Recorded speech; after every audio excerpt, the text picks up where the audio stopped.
Muito bem. Muito bem, vamos aqui para mais uma edição do Switch TV Show, seu programa diário sobre a NBA aqui no YouTube. Segunda-feira, dia 15 de dezembro, vamos iniciar mais uma semana de muito trabalho, né? Muito trabalho. E vamos aqui falar sobre a rodada de ontem. Tivemos uma rodada com 8 jogos, né? Alguns jogos bem interessantes, né? Tivemos algumas surpresas na rodada de ontem. A principal delas, o Hornets batendo o Cavaliers, mas o Bucks também. Pô, tomar 45 pontos no lombo contra o Nets foi uma surpresa, mesmo sem o Giannis, né? Mas acho que o Hornets ganhar do Cavs foi a maior surpresa da rodada. O Wizards também venceu o Pacers ontem, foi outra surpresa. Então, tivemos algumas zebrinhas. Tivemos também algumas vitórias já esperadas, né? Minnesota e tal. Tivemos alguns jogaços, tivemos polêmica em Lakers e Suns. Então tem bastante coisa pra falar sobre a rodada de ontem. Foi uma rodada muito rica, né, em assuntos. Então tem bastante coisa mesmo pra gente comentar.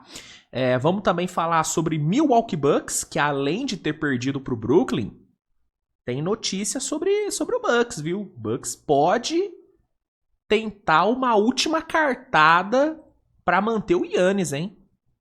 Milwaukee não vai desistir sem lutar. Eu admiro isso no Bucks, cara.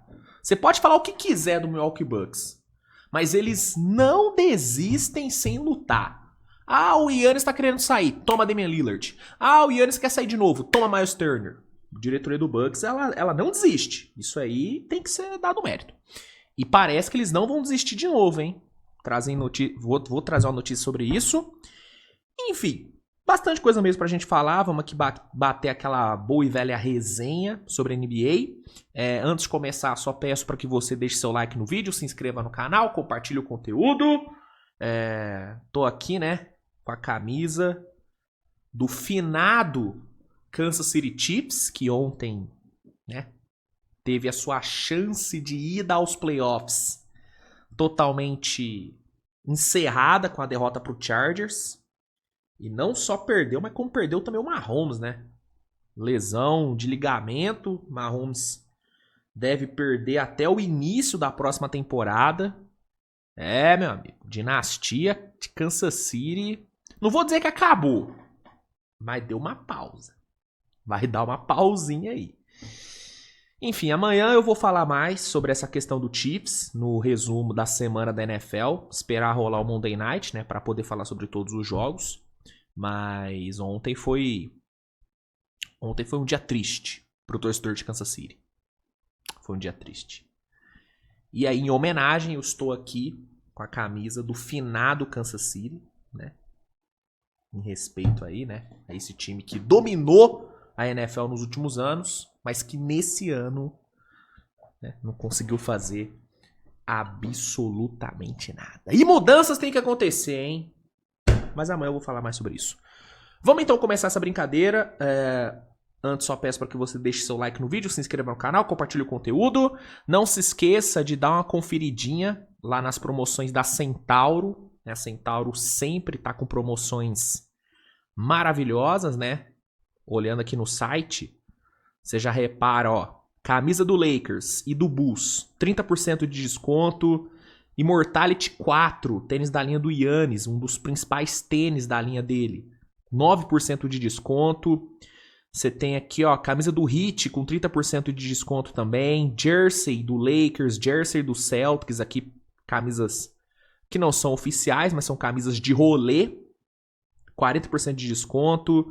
KD 17, 32% de desconto. Nike GT Jump Academy, ótimo tênis inclusive. 38% de desconto, então tem promoções maravilhosas aqui. E aplicando o cupom SWISH10 na hora da sua compra, você consegue adicionar mais 10% de desconto ainda, tá? Então aproveita, dá uma olhadinha lá na Centauro, usa o cupom SWISH10 e aí você consegue um desconto ainda maior nas suas compras. Obrigado, Centauro, pela parceria. Tamo junto. e vamos aqui começar a edição de hoje do Swish TV Show. Roda a vinhetinha e vambora. Vamos lá, pessoal. Vamos começar, né? Falando sobre a rodada de ontem. Deixa eu botar aqui na tela para vocês. Vamos lá, cara. Para começar, a gente teve uma das grandes surpresas da rodada, que foi o Washington Wizards batendo a equipe do Pacers lá em Indianápolis. O Wizards venceu com uma certa tranquilidade, 108-89. Marvin Bagley III, né, o homem que foi escolhido antes de Luka Doncic no draft. Ele foi pick 2 naquele draft. Loucura, né? Ele foi o destaque, 23 pontos e 14 rebotes. O Wizards chegou à sua 4ª vitória na temporada e o Pacers à sua 20ª derrota. Né? Quando eu acho que o Pacers vai embalar, os caras me perdem pro Washington Wizards. É complicado, hein? É complicado, hein, Pacersão? Outro que perdeu ontem e foi outra surpresa, talvez a maior surpresa de ontem, foi o Cavs, né? O Cavs que vive um momento horroroso na temporada, né? Um time que, assim, não é nem sombra do time que foi no ano passado, tanto em termos de campanha, como principalmente em termos de performance. Né? Eu até falei, recentemente até, que o Cavs conseguiu piorar em tudo. Piorou no ataque, piorou na defesa, piorou na parte mental. É um time totalmente quebrado, é um time sem confiança. E ontem, enfrentando o Charlotte Hornets em casa, lá em Cleveland, o Cavs conseguiu a proeza de perder por 119-111, num jogo que foi para prorrogação. Né, o Brandon Miller, no último lance, levou o jogo para prorrogação, numa falha defensiva bizarra do Cavs. Deixou ele completamente livre para arremessar. E numa prorrogação onde o Cavs conseguiu um feito raro, né? Que foi não pontuar na prorrogação. Exatamente. Em toda a história da NBA, apenas 8 vezes um time terminou a prorrogação sem pontuar. E o Cavs foi um desses. É inacreditável, cara. É realmente inacreditável o que acontece em Cleveland. Não tirando o mérito de Charlotte. Charlotte fez um ótimo jogo com o Knipel monstruoso, 29 pontos. Knipel que é, assim, incontestável hoje o melhor novato da temporada. O Cooper Flag tá no ascensão, o Cooper Flag tá no acrescente. Dylan Harper também voltou muito bem da lesão.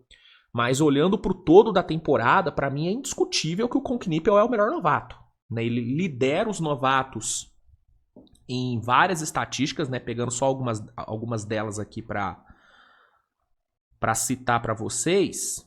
Deixa eu pegar aqui, ó. Cadê? Ó, ele lidera os novatos em pontos por jogo, em bolas de 3, em true shooting, em porcentagem de 3 pontos, em jogos de 30, de 25 e de 20 pontos, cara. E é o 4º em assistências por jogo. Pra mim, ele é o melhor novato da temporada e ontem ele foi, cara, fundamental pra vitória. Brandon Miller também fez um puta jogo, levou o jogo pra prorrogação, meteu 25-13. Foi um jogaço do Brandon Miller também. Então, Charlotte tem muito mérito, óbvio, mas o Cavs, cara, sim, o Cavs tá todo quebrado, mano, a verdade é essa. É um time quebrado mentalmente. O Donovan Mitchell, que não fez um bom jogo, tá? Eu que costumo defender muito o Donovan Mitchell, ontem ele jogou mal. Ontem ele fez parte do problema do Cavs, né? O Donovan Mitchell terminou o jogo ontem com 6 de 24 nos arremessos, 1 de 11 para 3. Foi um jogo horrível do Donovan Mitchell, tá? Mas em meio a toda a merda que vem sendo a temporada do Cavs, o Donovan Mitchell, primeiro, é o que conseguiu garantir as vitórias que o Cavs tem. E é um cara que mais tem se mostrado indignado e insatisfeito com o que o Cavs vem fazendo. Né? Ontem, de novo, ele veio a público, deu a cara a tapa e falou, cara, É uma vergonha, o time não pode jogar desse jeito, essa torcida não merece isso. Ele até falou, né, que eles mereceram ser vaiados, né? Então, acho que em meio a toda a merda que tá sendo o Cavs nesse ano, o Donovan Mitchell é um cara que tá surgindo como esse líder, né? Só que não adianta nada o Donovan Mitchell chegar, falar e tudo, e não acontecer mudanças. Eu não tô falando de mudanças de demitir técnico ou de fazer uma troca maluca, não. Tô falando de mudança de postura. O elenco que o Cavs tem é capaz de jogar muito mais do que tá jogando. Então, o que tá faltando pra esse Cavs, além de basquete, é, mano, postura. É brilho na cara. Porque esses caras podem e tem que jogar mais do que estão jogando. Cara, foi a 12ª derrota do Cavs na temporada. Sabe quantos jogos o Cavs precisou, ano passado, pra chegar a 12 vitórias? A 12 derrotas, perdão? 68. Foi só no jogo 68 que o Cavs perdeu seu 12º jogo ano passado. Nesse ano já perdeu. Não tem nem um terço de temporada ainda. São 6 derrotas nos últimos 9 jogos. E ontem, cara, desculpa, você não pontuar na prorrogação, você não esboçar resistência numa prorrogação contra o Charlotte Hornets jogando em casa, no seu ginásio, na frente da sua torcida, pô, é vergonhoso, mano. É vergonhoso. Então, o Cavs precisa mudar e precisa mudar de postura.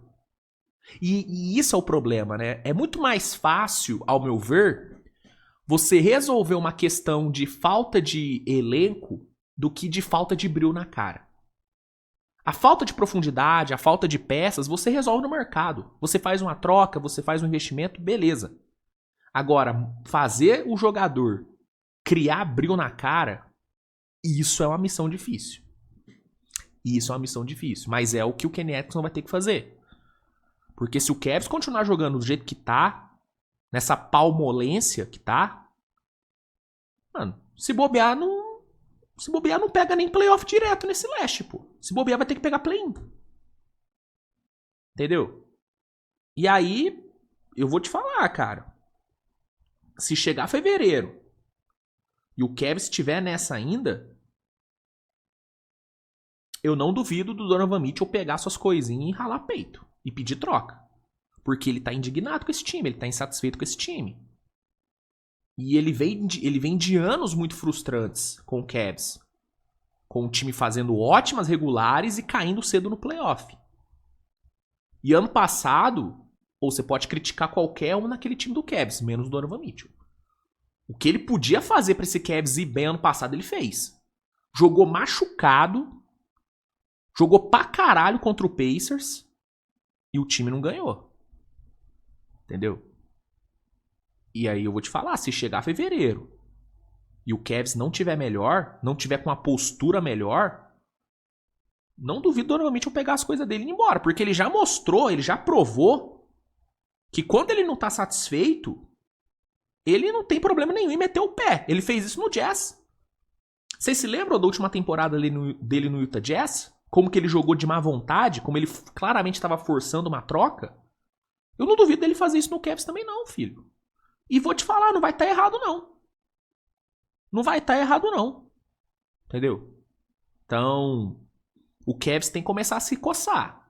Porque se não se coçar, além de poder, de novo, cair cedo no playoff, pode perder o seu franchise player. E aí, pra você, né, montar um time de novo sem ter um franchise player, sem ter um pilar, porque o Evan Mobley, mesmo eu adorando o Mobley, ele não tem casca de franchise player. Darius Garland, então, pelo amor de Deus. Então é bom o Cavs começar a dar respostas, porque ficar fora de um playoff direto ou cair cedo no playoff pode acabar sendo o menor dos problemas desse time. Pode ser o menor dos problemas desse time, tá? Não dá, mano. Perder pro Hornets em casa, sem pontuar na prorrogação, é muito vexame, pô. É muito vexame. Enfim. Na sequência, a gente teve o Atlanta Hawks vencendo mais uma, né? Jogando em casa, o time fez valer o mando de quadra, venceu a equipe dos Sixers por 120-117, um Sixers que teve, né, que teve o renascimento do Paul George, né? O Sixers que no jogo contra o Pacers teve o renascimento do Embiid. Ontem a gente viu o Paul George tendo, né, assim como uma fênix, tendo o seu renascimento, meteu 35 pontos. Foi um excelente jogo do Paul George, né? A maior pontuação dele com a camisa de Filadélfia, com sobras. Jogou demais, só que pro azar de Filadélfia, Atlanta teve, né, um Bison Daniels também jogando pra caralho, vindo pra 27 pontos e 10 rebotes, e teve Jalen Johnson com mais um triple-double, 12 pontos, 10 rebotes, 12 assistências, o quarto triple-double seguido do Jalen Johnson, ele que se tornou apenas o 12º jogador na história da NBA a conseguir 4 triple-doubles seguidos. Ele é apenas o terceiro a fazer isso antes dos 24 anos de idade, né? Ele se junta a Oscar Robertson e Magic Johnson, que também fizeram isso antes dos 24 anos. É a maior sequência de triple-doubles de um jogador da história do Atlanta Hawks. É só o Nikola Jokic tem mais triple-doubles que ele na temporada. E, uma última marca, nos últimos 4 jogos, onde ele tem médias de triple-double, ele distribuiu 52 assistências. Uma média de 13 assistências nos últimos 4 jogos. É absurdo o que o Jalen Johnson tá jogando. É um jogador que já vinha, né, de anos mostrando que tava caminhando para chegar no ponto que tá hoje. E é muito legal ver ele atingindo esse seu potencial, que não é o potencial máximo dele ainda. É um jogador extremamente jovem, tem muito a crescer ainda na carreira. Mas nesse ano ele tá num nível assim. Ele é o franchise player do Hawks nesse ano. Né, institucionalmente, o Trae Young ainda é o franchise player de Atlanta. Ele ainda é o cara de Atlanta, é o rosto de Atlanta. Mas, olhando pro recorte dessa temporada, não tem jeito, mano. O principal jogador de Atlanta é o Jalen Johnson, né? E é por isso que eu falo que nunca foi tão fácil pra Atlanta se livrar, entre aspas, do Trae Young como é nesse ano. Porque nos últimos anos, cara, você ainda via uma parte da torcida relutar, né, na ideia de trocar o Trae Young, do tipo, pô, mas se trocar o Trae Young a gente vai perder o franchise player, pô, quem é que vai carregar esse time sem o Trae Young? Puta, a gente vai ter que buscar esse moleque ainda no draft, vai demorar mó tempão pra achar esse cara. Então você viu uma torcida de Atlanta relutando na questão da troca do Trae Young por conta dessa questão de não enxergar alguém no time capaz de assumir o posto de franchise player de forma imediata. Nesse ano, não tem mais esse questionamento. Porque se o Trae Young for trocado, cara, amanhã o Jalen Johnson pega a capa, né, de franchise player e carrega esse time. Porque ele vem mostrando capacidade total de fazer isso. E é por isso que eu acho que nesse ano a gente vai ver o Trae Young sendo trocado. Né? Mesmo eu achando que o fit Jalen Johnson e Trae Young é muito bom, e eu queria muito ver o Trae Young jogando com esse Jalen Johnson agora, que eu acho que os dois têm tudo pra ir bem pra caramba, mas mesmo eu gostando muito do fit dos dois, eu acho que se a Atlanta não trocar o Trae Young agora, corre o risco deles se arrependerem. Porque eu acho que a relação Trae Young e diretoria, e até com a própria torcida, tá um pouco desgastada. E eu acho que é questão de tempo ou pro Trae Young pedir uma troca, ou pra própria diretoria querer trocar ele. E se for esperar pra trocar o Trae Young, se for esperar mais pra trocar o Trae Young, eu acho que a Atlanta não vai conseguir receber o que pode receber agora, entendeu? Porque o Trae Young, temporada após temporada, ele vem perdendo valor de mercado. E talvez essa seja a última janela onde o Trae Young ainda tem um valor de mercado bom. E aí você junta isso com o fato do Jalen Johnson estar sendo o franchise player do time e tá nessa curva de evolução absurda, eu acho que é a chance de ouro que a Atlanta tem de capitalizar em cima do Trae. E eu acho que é o que vai acontecer. Eu sinceramente acho que o Trae Young vai ser trocado até a trade deadline, tá? Não sei pra onde, não sei por quem, mas eu acho que ele vai sim ser trocado. E nesse ano, né, esse ano vai ser conhecido como o ano de Jalen Johnson, franchise player em Atlanta. Entendeu? Acho que ele já fincou o pé dele pra ser franchise player. E é muito difícil. Tipo assim, é muito difícil. Como eu posso dizer? É algo que não dá pra você brecar. Entendeu? O Jalen Johnson ele tá numa ascensão que não dá pra você brecar. Né? Eu acho que o Jalen Johnson ele não. Eu não vejo o Jalen Johnson recuando. Tá ligado? Tipo, ele não vai voltar a ser role player. Agora que ele já mostrou a capacidade de ser o cara do time, eu não acho que ele vai recuar. Eu não acho que ele vai dar esse passinho pra trás, do tipo, beleza, Trae Young, o time volta a ser seu agora. Não. Eu acho que chegou num ponto onde, irmão, o time é dele agora. Tá tudo funcionando bem com ele, o time tá vencendo com ele. Então, enfim. Eu acho que o Trae Young vai ser trocado. E o fato do Jalen Johnson estar jogando do jeito que tá e estar liderando o time do jeito que tá liderando, pra mim é o que facilita muito a decisão de Atlanta. E eu acho que era o que a Atlanta tava esperando, cara. Acho que a Atlanta tava esperando alguém facilitar a decisão. E o Jalen Johnson, né, indiretamente, né, porque eu acho que não é algo que ele quer. Se perguntar, Jalen Johnson, você quer que troque um Trae Young? Eu acho que ele não vai querer. Mas indiretamente ele meio que tá facilitando a vida de Atlanta nessa questão. E ontem foi mais um ótimo jogo dele. O Nekokongo também fez um excelente jogo, né? Duplo-duplo de 20 pontos e 15 rebotes. E aí, com esses três, né? Com esse trio muito bem, a Atlanta conseguiu bater Filadélfia. A Atlanta chega à sua 15ª vitória na temporada, campanha 15-12. E Filadélfia, né? Mesmo com o Paul George renascendo das cinzas, sofreu sua 11ª derrota. Aí a gente teve, né, uma zebraça, mais uma zebraça, né? E essa foi uma zebra daquelas, que foi o Brooklyn Nets sapecando 127-82 no Milwaukee Bucks. Né? E beleza, era um Bucks sem Giannis e tal, mas irmão, tu tomar 40, foram 45 de diferença, né? Se a minha matemática não me falha, 45, exatamente. Você tomar 45 pontos na cabeça, 45 pontos de diferença na cabeça pro Brooklyn Nets, pô, irmão, com todo o respeito do mundo ao Nets, mas não dá. Desculpa, não dá. O Caio Kuzma até falou na coletiva e é verdade, mano. O Bucks foi atropelado por um time que não quer vencer. O Brooklyn não quer vencer.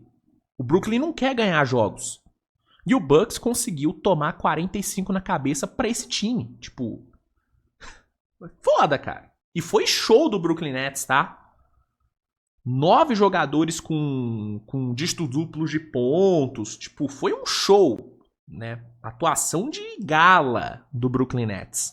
Inclusive, os 45 pontos de diferença ontem igualou, né, a maior vitória em termos de diferença de pontos na história do Brooklyn Nets. Só pra vocês terem noção do que foi a vitória de ontem. Então, foi realmente uma puta surpresa e uma micro vergonhinha pro Bucks, né? Uma micro vergonhinha pro Bucks. Pelo amor de Deus. Bucks que, segundo informações, planeja uma grande movimentação no mercado, né? Hoje saiu a informação, deixa eu botar aqui na tela para vocês. Hoje saiu a informação do The Athletic de que o Milwaukee Bucks não irá desistir do Giannis sem lutar, né? A informação é de que o Bucks está considerando fazer uma adição significativa ao elenco visando aumentar as chances de convencer Giannis Antetokounmpo a permanecer na equipe. Ou seja, a mesma coisa que o Bucks fez nas outras 2 vezes que o Giannis quis sair, né? Que foi trazer o Lillard e depois, né, nesse ano trazer o Turner. Parece que o Bucks está disposto a fazer isso de novo. Está disposto a se fuder no médio e longo prazo para conseguir uma troca relevante para tentar manter o Giannis pro restante da temporada. E aí é aquilo, cara. Pensando no longo prazo, é algo inteligente de se fazer? Você já tendo feito o que fez para pegar o Miles Turner, né, esticado o salário do Lillard, comprometendo uma parte significativa do seu cap por anos, só para ter o Turner, só para manter o Giannis? É inteligente no longo prazo você fazer isso?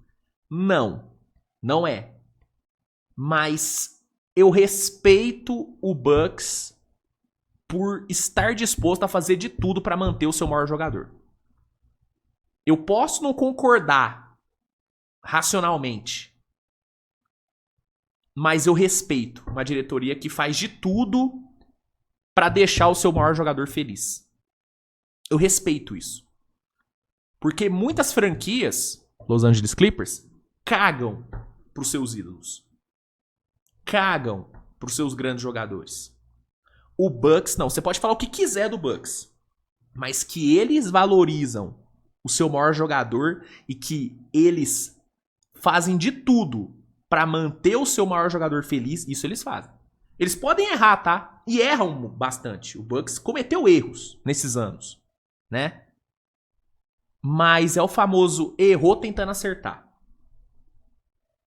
E aparentemente eles estão dispostos a fazer isso de novo, né? Para segurar o Giannis, eles estão dispostos a gastar os poucos ativos que eles nem têm para tentar uma grande movimentação, para tentar salvar a temporada do Bucks. A minha dúvida é, qual seria essa grande movimentação? Olhando para o mercado e para os jogadores que estão disponíveis e que podem não custar tanto para o Bucks, eu vejo 2 opções. DeRozan e Zach LaVine. Para mim são 2 nomes, né, de mídia que tem valores não tão altos, né, valor de troca, né, os 2 assim não tem valorização nenhuma no mercado, e que o Bucks poderia conseguir só bater no salário. Eu faria uma troca por qualquer um dos 2, sendo o Bucks? Obviamente que não. Obviamente que não. Mas é aquilo, o Bucks não tá pensando racionalmente, o Bucks só quer manter o Giannis. Entendeu? Porque o Bucks sabe que perder o Giannis não é você só perder o seu melhor jogador, não é só você perder um dos melhores jogadores da liga, um top 5 indiscutível. Não é só você perder o maior jogador da história da sua franquia. É você perder interesse do público no geral, é você perder bilheteria, é você perder venda de camisa, é você perder audiência, porque ninguém vai assistir os jogos do Bucks sem o Giannis. Com o Giannis a galera já não tá assistindo direito. Sem ele, então, fodeu.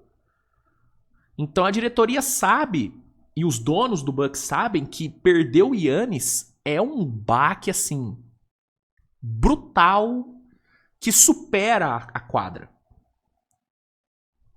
E eles não querem perder ele. Eles estão dispostos a fazer tudo pra segurar. A chegada do Turner foi fundamental pro Giannis não ter pedido troca. Sim, a informação é que ele acabou pedindo, mas foi fundamental pro Giannis ter ficado. Eu tenho certeza que se o Bucks não tivesse feito a loucura pelo Turner, jogador que o Giannis queria ter no time, eu acho que o Giannis já tinha ido embora há muito tempo. Né? A chegada do Miles Turner deu, assim, meio que deu tempo pro Bucks pra manter o Giannis por mais um tempinho, sacou?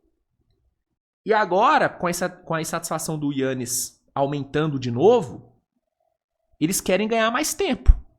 E aí, pra isso, a alternativa é realmente fazer uma loucura no mercado. É inteligente? De novo, é inteligente fazer isso pensando no médio e longo prazo? Não é. O que é o mais inteligente pro Bucks? Cara, troca o Giannis, acumula a maior quantidade de ativos possíveis e reconstrói a franquia. Mas, é o que eu falo, o impacto da perda do Giannis supera a quadra.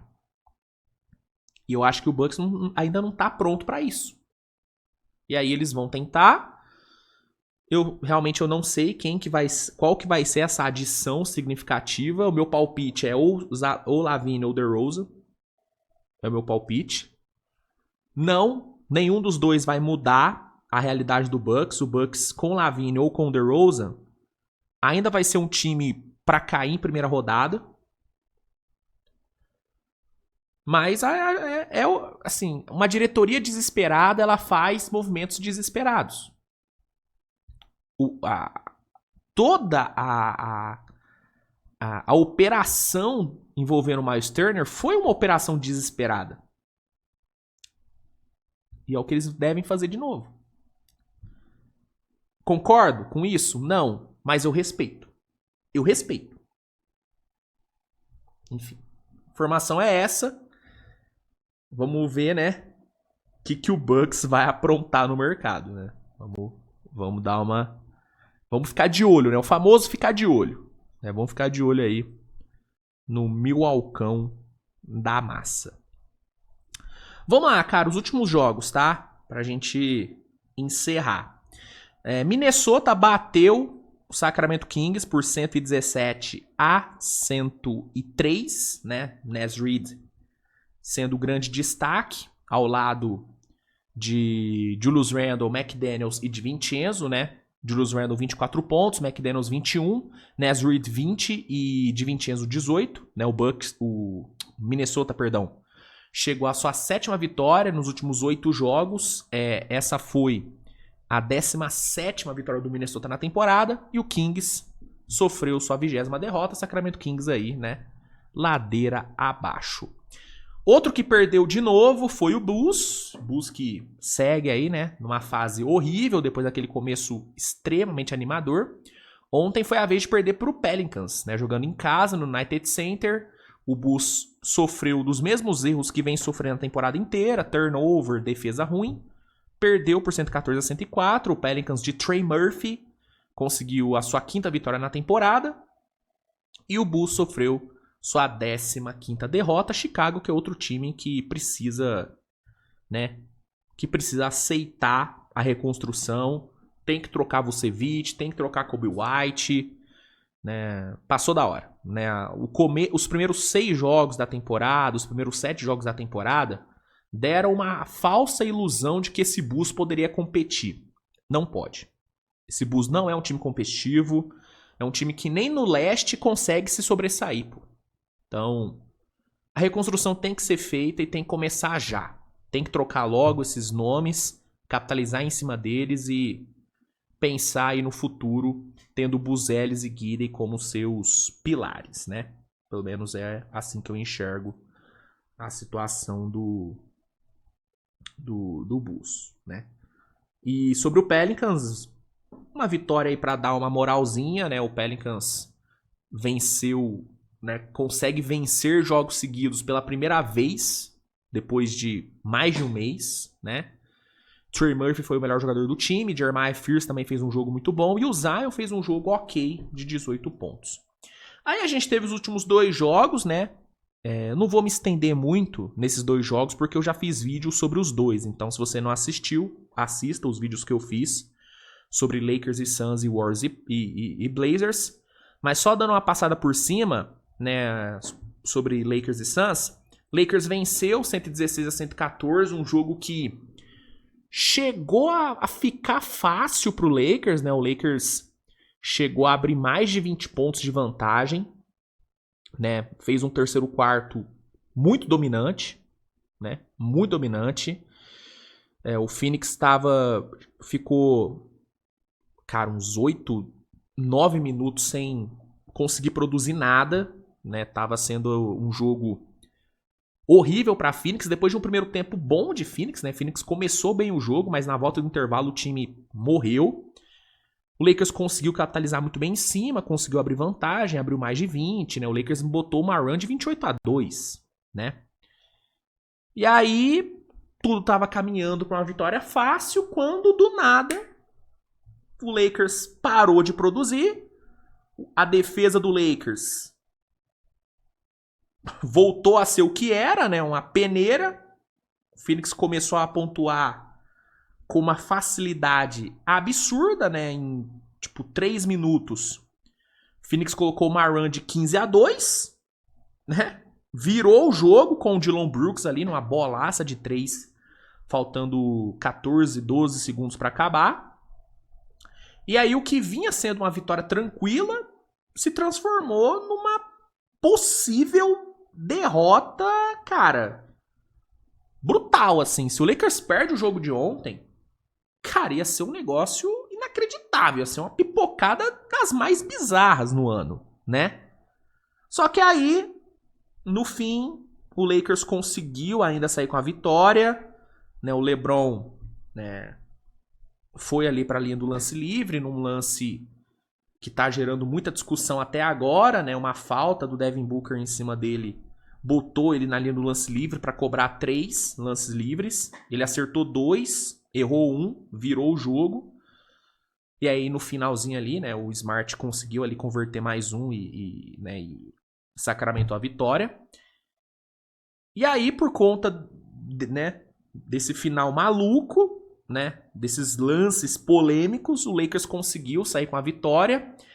Falando bem rápido sobre o lance, teve também, né, o lance na bola de 3 do Dillon Brooks, que virou o jogo, que é outro lance que, né, também está gerando discussão, que era para ter sido marcado uma falta do LeBron no Dillon Brooks. Eu falei ontem e repito, tá? Para mim foi falta do LeBron no Dillon Brooks. Deixa eu até pegar aqui o lance, passar para vocês, ó. Ó, para mim foi falta do LeBron aqui no Dillon Brooks. Você pega aqui o lance, Dillon Brooks mete a bola, e aí na hora que ele vai cair, inclusive, na verdade, enquanto ele tá no ar, já existe, ó, o contato do LeBron na perna do Dillon Brooks. Que, ó, você vê aqui, ó, que tem um contato na perna e tem também um contato no peito do Dillon Brooks. Ó, ele empurra o Dillon Brooks aqui com o braço direito, né? Acho que dá pra ver aqui, né? Que ele empurra aqui, ó. Ó, empurrou, braço direito no peito, com o Dillon Brooks no ar.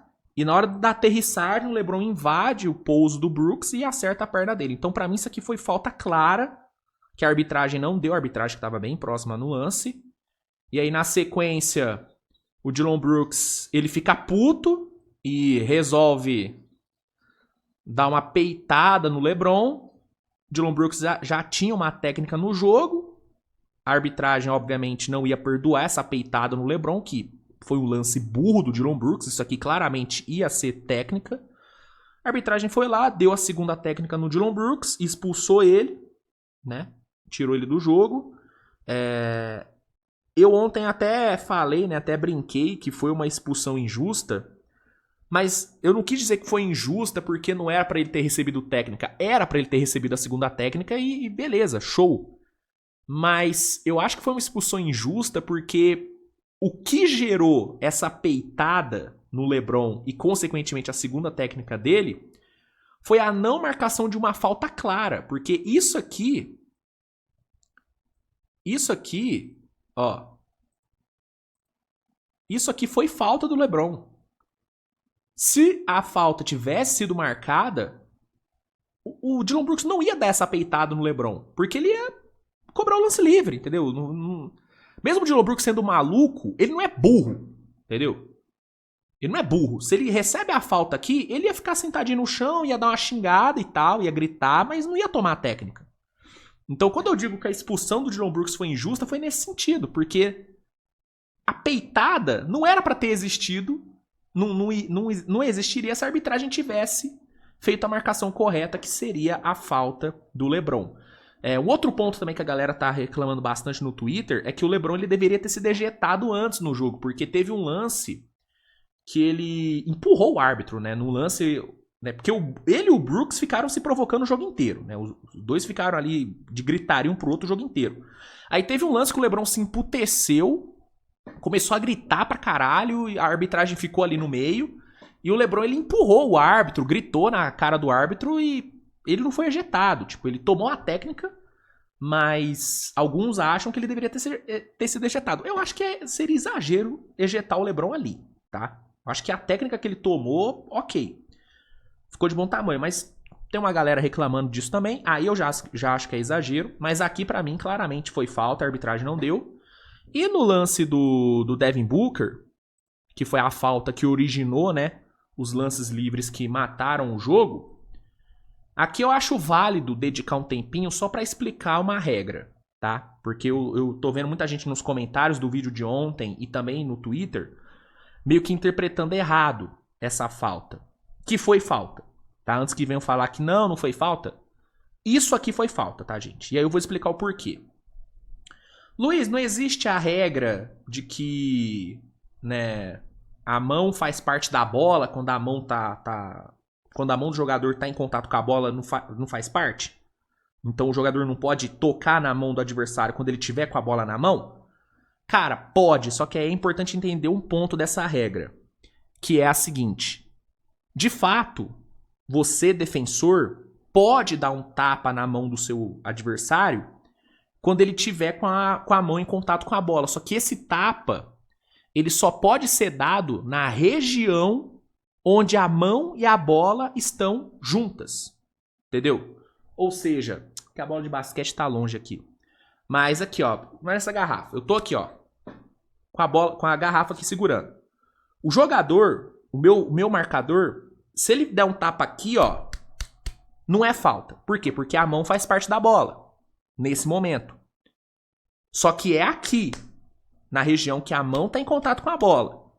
No caso do Devin Booker, e aqui dá pra ver bem, ele dá o tapa aqui, ó, no LeBron. No pulso.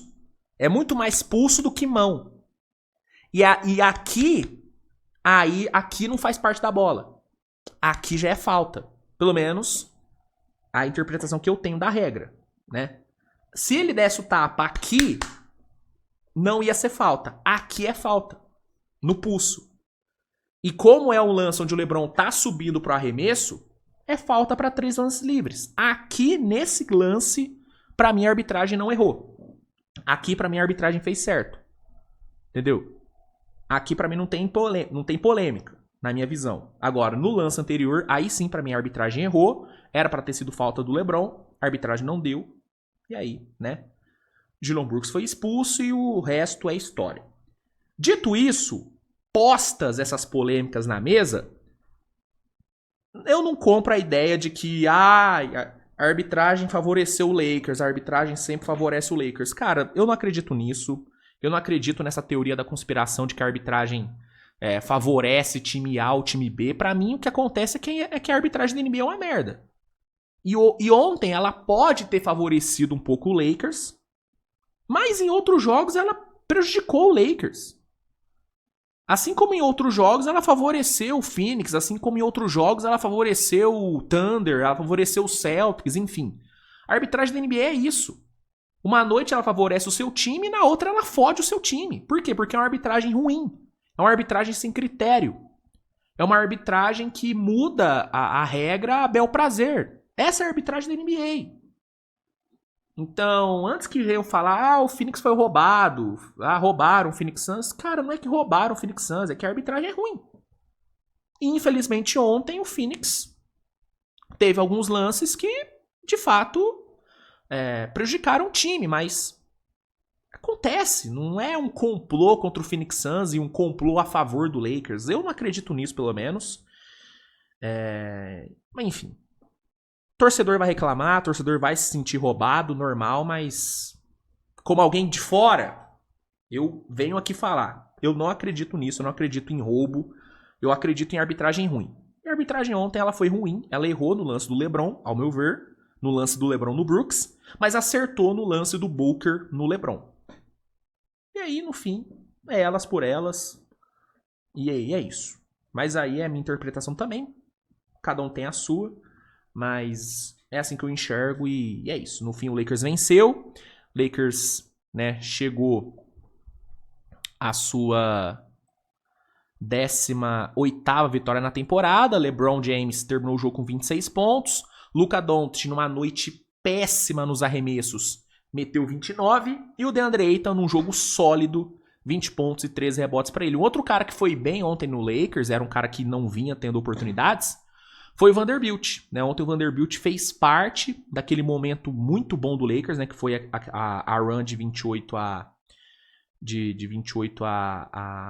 5, né?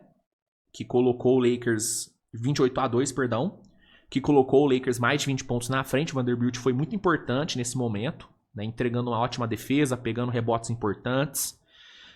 Ele é um cara que a torcida pede muito para que tenha mais minutos. Eu particularmente entendo o J.J. Redick não dar tantos minutos pro Vanderbilt, porque ofensivamente ele compromete muito, porque ele não entrega nada no ataque, e aí é difícil você manter um cara desse tanto tempo em quadra, porque ele vai te entregar uma puta defesa, mas no ataque ele vai ser -1.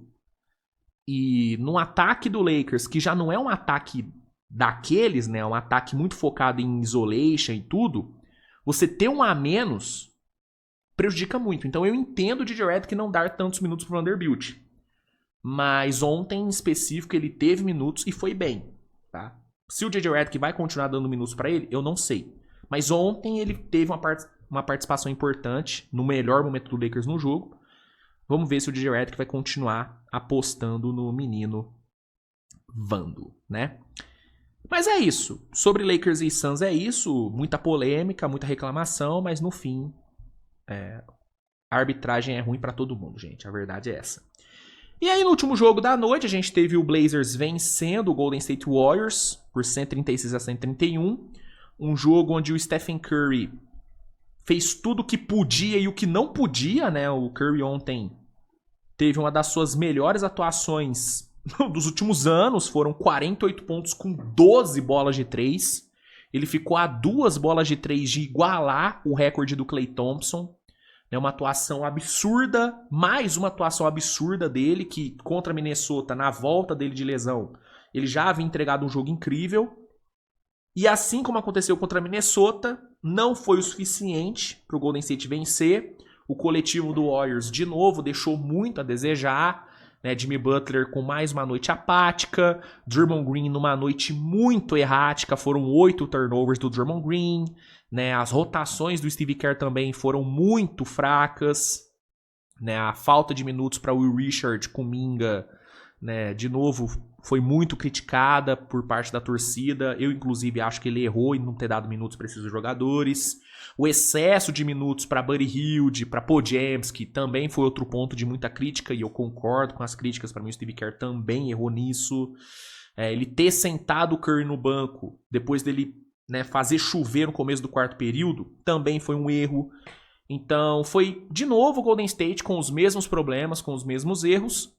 E, de novo, esses erros custaram uma vitória que seria muito importante, seria muito legal, até para valorizar essa atuação bizarra do Curry, que foi jogada no lixo. Ah, o Curry errou no final, cometeu turnover, errou aquela bandeja livre. De fato, o Curry teve 2 lances ali que o Curry errou muito, que foram lances capitais para o jogo. Mas culpar o Curry pela derrota de ontem é injusto pra caralho. Visto tudo que ele fez, né? Criticar o Curry ou culpar o Curry é loucura. É loucura. O Curry não tem culpa pelo que aconteceu ontem. A culpa foi da baixa, né, e quase nula ajuda que ele recebeu. E das rotações do Kerr, das decisões do Kerr, que de novo foram extremamente danosas, né, pro time. O Kerr não vem fazendo um trabalho muito bom. Muito pelo contrário, né? Não tá fazendo um trabalho muito bom, é elogio pro Curry. Tá fazendo um trabalho horrível nessa temporada. E, de novo, o Curry pagou o preço. Fez um jogo incrível, absurdo, um histórico e foi jogado no lixo, né? O Warriors precisa de mudanças. Pra mim, é muito nítido que o Warriors precisa de uma chegada de impacto, né? E aí eu tô falando de Trey Murphy, tô falando de Markkanen, tô falando de uma chegada desse nível, né? E Giannis é sonhar muito. Mas Markkanen e especialmente Trey Murphy são duas chegadas possíveis e que, na minha opinião, ajudariam demais esse time. O Curry precisa de alguém para dividir a responsa, até porque o Butler não tá sendo esse cara. E aí a galera sempre lembra dos 53 milhões, e de fato, 53 milhões para um jogador que num jogo de ontem, por exemplo, acerta 3 arremessos no jogo, é uma loucura, né? Então é muito nítido que o Warriors precisa de uma chegada de impacto, e é muito óbvio que o Steve Kerr precisa ser melhor também. Demitir o Steve Kerr, gente, é utopia. Enquanto o Steve Kerr quiser ser treinador, o Golden State vai manter ele. O único cenário que o Golden State demite o Steve Kerr é num cenário em que o Curry pede troca e o Draymond Green pede troca. Enquanto o Curry e Green estiverem no time, o Steve Kerr vai ser o técnico. Ponto. Ponto, né? Agora, dá pra cobrar melhor, né? Até porque o Steve Kerr, há não tanto tempo atrás, ele fez trabalhos muito bons. O Golden State 2022, cara, foi um puta trabalho do Steve Kerr. Então não é como se ele não soubesse fazer bons trabalhos. O Steve Kerr é um dos grandes treinadores da história da NBA. Só que já faz uns 2, 3 anos, cara, que ele tá numa espiral de péssimos trabalhos, de péssimas decisões. E esse ano é mais um ano desse, entendeu? Então, eu acho que é isso. Pra salvar o Warriors, é uma chegada de impacto e é o Steve Kerr melhorar. Porque o elenco base do Warriors é um elenco bom, muito bom. Esse time poderia estar jogando mais, poderia estar com a campanha melhor. Poderia. Só que como as coisas não estão andando e o trabalho do Steve Kerr tá ruim, a alternativa é cobrar a melhora do Steve Kerr, mas também trazer, né, 1 ou 2 bonecos ali de impacto para compensar o trabalho ruim do Kerr. Entendeu? Do tipo, é tanto talento que nem o trabalho ruim de um técnico estraga. É meio que essa é a lógica pro Warriors trazer um Trey Murphy, trazer um Lauri Markkanen. E o Trey Murphy em específico é muito possível o Golden State trazer. É a diretoria trabalhar, né? Porque ficar desperdiçando atuações como essa do Curry, cara, pra mim é um pecado. É um pecado, é bizarro, né? Sobre o Blazers, uma atuação defensivamente fraca, mas ofensivamente o Blazers foi bem ontem. O quarto período do Blazers foi muito bom. Né? O Jeremy Grant matando bolas de 3 importantíssimas no final. O Deni Avdija tendo muito volume ali, né, em lance livre e tudo. Ele que, né, vem indo muito bem em lance livre, cavando muito lance livre. O Avdija tá entre os jogadores com mais lances livres cobrados na temporada. E ontem ele, de novo, fez muito bom uso desse artifício dele. Fez um jogo muito bom. Shadow Sharp fez um jogaço também de 35 pontos. Então, Blazers mereceu a vitória. O Warriors não merecia a vitória. O Curry merecia a vitória. O Warriors não merecia. O Curry merecia. Mas o Blazers foi melhor como coletivo. Saiu vencedor da partida. Terceira vitória do Blazers contra o Golden State na temporada, hein? Olha aí. E é isso, minha gente. Sobre a rodada de ontem, era isso, tá? Acho que não tem muito mais o que acrescentar. Comenta aí, cara. Comenta aí o que você achou da rodada, o que você achou dos jogos, né? Comenta aí suas críticas sobre os times, né? Importante saber o que você tá pensando dos times, o que você tá pensando da temporada. A gente se vê mais tarde com mais conteúdo, tá? Hoje ainda tem muita coisa pra rolar aqui no canal. Vai ter cobertura da rodada, então fica ligado. E é isso, minha gente. Obrigado a todos pela audiência. Tamo junto. Beijão e tchau.